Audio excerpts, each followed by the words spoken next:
Wasabi Gangsters. It's me, Chance Dillon, here to talk to you about books, reading, and writing updates, as we do every week. So, what have I been reading? Last week I finished Crippled God, I finished Throne of Glass, and then I started Crown of Midnight by Sarah J. Maas. Now, I am about 3/4 of the way through this, but probably about 2/3. I probably should finish this by Monday, I think. I should finish it by Monday. That's the intention.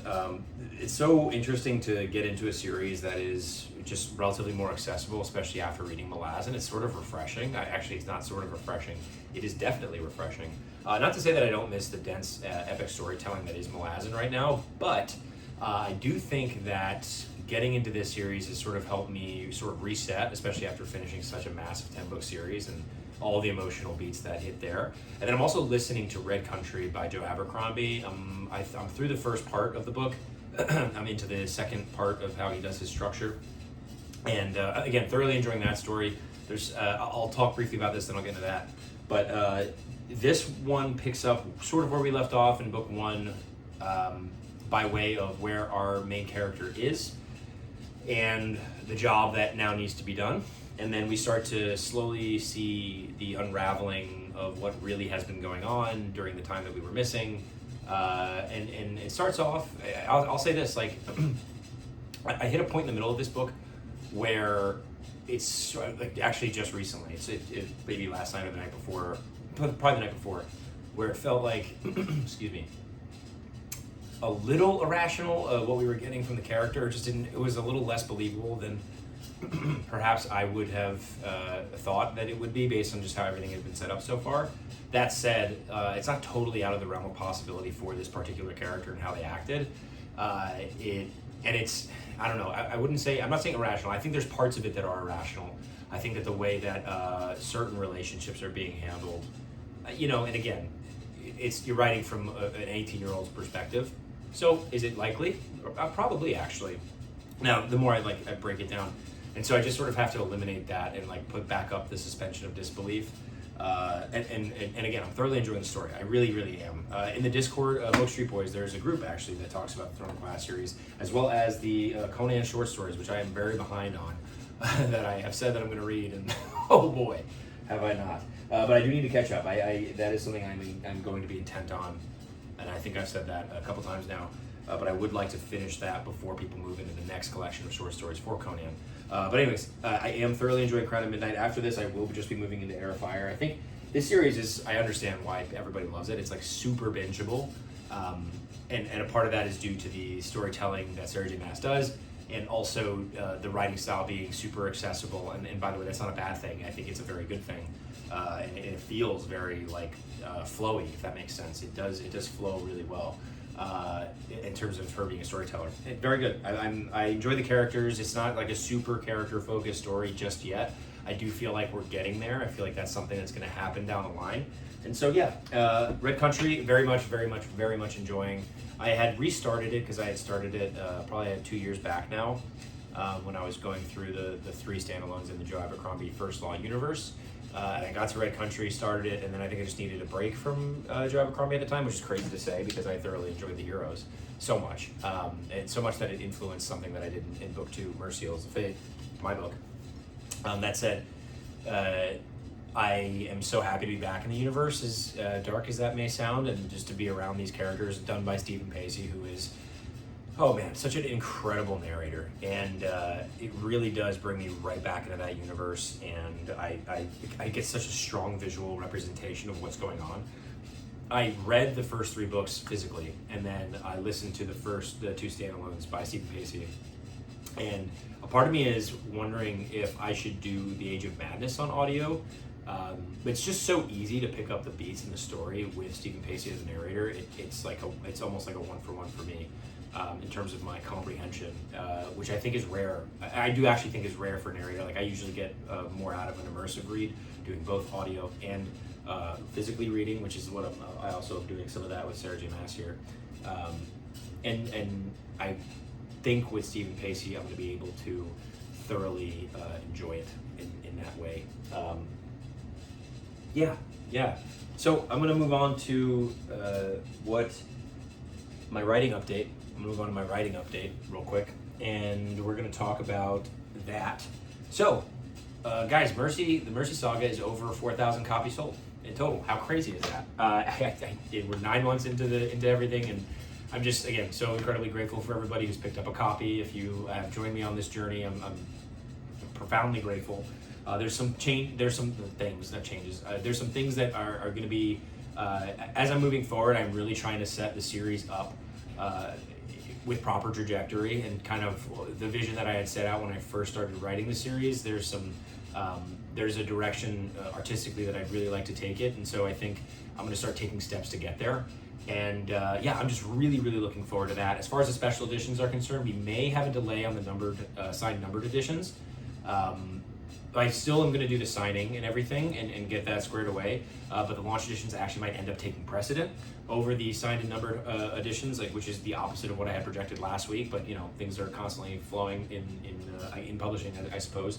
That said, I did, and I'll announce it here for the first time because I haven't really announced it officially, but Shimhack, SHIMHAQ, I'll tag him over on Instagram. If you guys follow me on Instagram, I'll tag him in my post, my video that I do after this. And he did a Grace Given and the other Souls books, like the Dark Souls books. He did the artwork for Grace Given. He will be, I commissioned him for Dust Jacket artwork, actually, for the launch editions. And I had a vision with the art direction that I wanted to go for the launch editions, and I'm so excited having gotten this opportunity to work with him. I'm blown away. I'm super excited. So I'm really gonna I'm going to take advantage of that, and I'm going to really send the launch editions into a position for you guys to really get like a premium sort of prestige feel with it.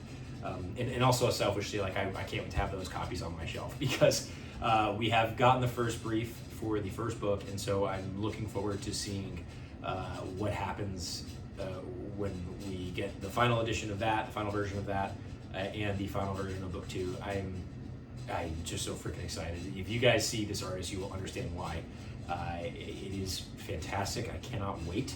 And so that has taken precedent in my brain, functioning with art direction and everything. So there's that. Also, guys, word count, we're up to 35,000 words in book 3 in the 3rd volume. I will probably do the math when I do my newsletter later today, but we'll be over 35,000 words because I usually work before I send out my newsletter.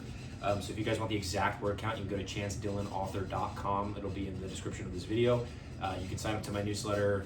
With that, you get the Blood Rebellion short story and the first 4 chapters of Tears of the Fallen if you're interested in the series. And that will set you up for getting a newsletter every Thursday that I send out at night, and I give word counts. I use it as sort of like I'll call it a diary or a journal entry for myself to reflect on the week of writing and how it all went.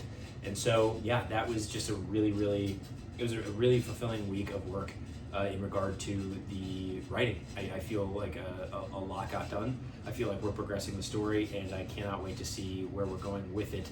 I'm also I just want to acknowledge that I'm super excited to have Maxwell Earp on board as an additional developmental editor before inside of the process of writing. So I'll break down sort of how I'm planning this in my head, and you guys can let me know what you think. Usually I did a bunch of test readers with book 1. I trimmed down the amount of test readers I had for book 2 in the early stages, like a post second draft. So I'm going to write the first draft, I'm going to write the second draft, I'm going to go through 1, go through 2, and then I'm probably going to send to Annette Beatwell and my buddy Brandoni, who are my trusty, very trusty test readers in the alpha stage, we'll call it, the very beginning stages. And then from there, I'll run through it again with their notes, and I will send it to Maxwell. I don't know exactly his process, but my assumption is that he's going to go through it once. I will take his notes, I will go through it again, and then it will go to, my intention is to send it to Dave Butler at that point. Obviously, schedules aligning, and we do 2 runs through there, and then I will go to my copy editor, Gracie York, a run there, and then we will do our proofread, and in between there, we'll have our ARC readers, we'll have some beta readers. I'm going to try and fill in the beta reader spot probably somewhere during that copy edit, like post-developmental edit. I think is a good time for beta readers. So there will be stuff in the future as that comes out in terms of when I'm planning on doing these things. The newsletter is the best place to see those updates. And then I will also be, I will also be trying to talk about book 3 a little bit more as we push through this writing process in the first draft. I will be announcing an official timeline for when the book is expected to be released. You know what, I could probably just tell you guys right now, and then maybe I'll post something this weekend. But the idea is spring 2027, of course. Like, I'm going to try and bring it out spring 2027. This is my first time writing a book when both books, like a book is out in the universe. I finished the first draft of book 2 as I was working through the editing process of book 1. In terms of, like, I wrote book 2 and then sent book 1, and I worked all the way through book 1, and then book 1 was done, and then I started working on book 2, and it was just sort of like a seamless process there. But I had it all done before the first book came out, so that was in July, and so this is going to be an interesting time for me to get through the writing process now. I'm giving myself roughly a year, and to get the book out to you guys, to make sure the proper promotion and ARC readers are being done, because I had so much time before the release of book 1, and then some delays inside of book 2's editing process sort of set back the timeline in my head that I had planned for book 2. And so that gave me probably 4 to 6 weeks shorter of a time to get ARC readers reading it. And so I likely will be announcing book 3's official date probably closer to summer, even though I have an idea of what it is in my head. Just know spring 2027, the 3rd volume will be releasing. And from there, in June, July, August time frame, as we're building up to the audiobook release in September, which has an official date of September 22nd, narrated by Simon Vance, I will put out the cover for book 3 and all the announcements that are related to the audiobook and the future of the Mercy Saga, because I'm very, very excited for what will come. By the way, those of you who don't know, this is the naked hardback, art done by Robert Chotia. This is the dust jacket here. And this is the beautiful dust jacket design by Abel Montero in terms of just like how it's all set up. It's incredible. But yeah, guys, I am going to end the video here. Thank you so much. I'm going to record my 2-3 minute video for the gram and TikToking, you know, as they say. No sunset today. As far as I've been putting an update in my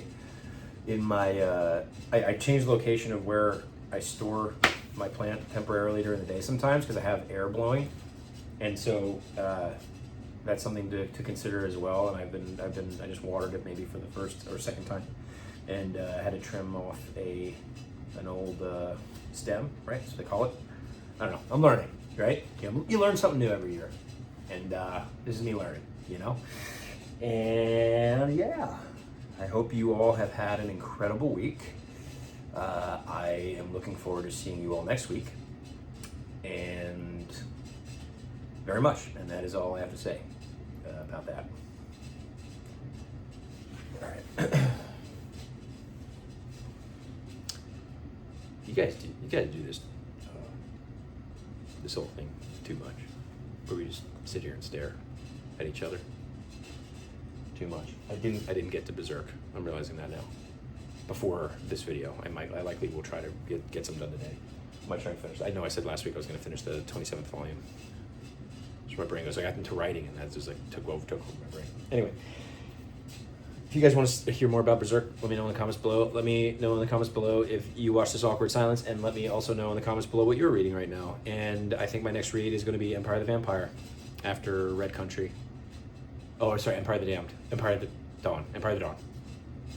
Empire of the Dawn. I have to go back through the comments from last week's video, actually, get your advice, go through your advice, as I was still trying to figure out where I wanted to be with my reading, but getting into the class has been really fulfilling in terms of, it's a good story. So, this one's a long one. It's been a long one. All right, I'll let you guys go.